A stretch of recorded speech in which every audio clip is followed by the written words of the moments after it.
വയനാടൻ ജനതയും മലയോര കർഷകരും വന്യമൃഗങ്ങളിൽ നിന്ന് നേരിടുന്ന പ്രതിസന്ധികളുടെ ഗൗരവം തനിക്ക് നേരിട്ട് മനസ്സിലായതായും കേന്ദ്ര സംസ്ഥാന ഗവൺമെൻറ്റുകളുമായി ബന്ധപ്പെട്ട് ഈ വിഷയത്തിൽ ആവശ്യമായ ഇടപെടലുകൾ നടത്തുമെന്നും ഗവർണർ ആരിഫ് മുഹമ്മദ് ഖാൻ കാട്ടാന ആക്രമണത്തിൽ മരണപ്പെട്ട കുടുംബങ്ങളെ സന്ദർശിക്കുന്നതിനും കുടുംബാംഗങ്ങളെ ആശ്വസിപ്പിക്കുന്നതിനുമായി വയനാട്ടിലെത്തിയതായിരുന്നു ഗവർണർ.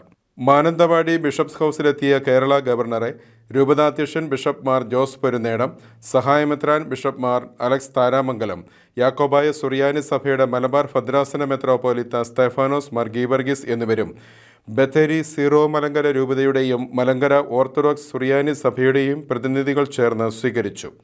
ബിഷപ്പ് മാർ ജോസ് പെരുന്നേടത്തിൻ്റെ വിഷയാവതരണത്തിൽ നിന്ന് തനിക്ക് ഈ നാട് നേരിടുന്ന പ്രതിസന്ധികളുടെ യാഥാർത്ഥ്യം മനസ്സിലായി എന്ന് ഗവർണർ സൂചിപ്പിച്ചു. തൻ്റേത് സൗഹൃദ സന്ദർശനമാണെന്നും ആക്രമണത്തിന് ഇരയായവരുടെ കുടുംബങ്ങളോടും വയനാടൻ ജനതയോടുമുള്ള ഐക്യദാർഢ്യം പ്രഖ്യാപിക്കുന്നതിനാണ് താൻ എത്തിയത് എന്നും ഗവർണർ മാധ്യമങ്ങളോട് പറഞ്ഞു. വിവിധ സംഘടനകളുടെ പ്രതിനിധികളും ഗവർണറെ കാണാൻ ബിഷപ്പ് ഹൗസിൽ എത്തിയിരുന്നു.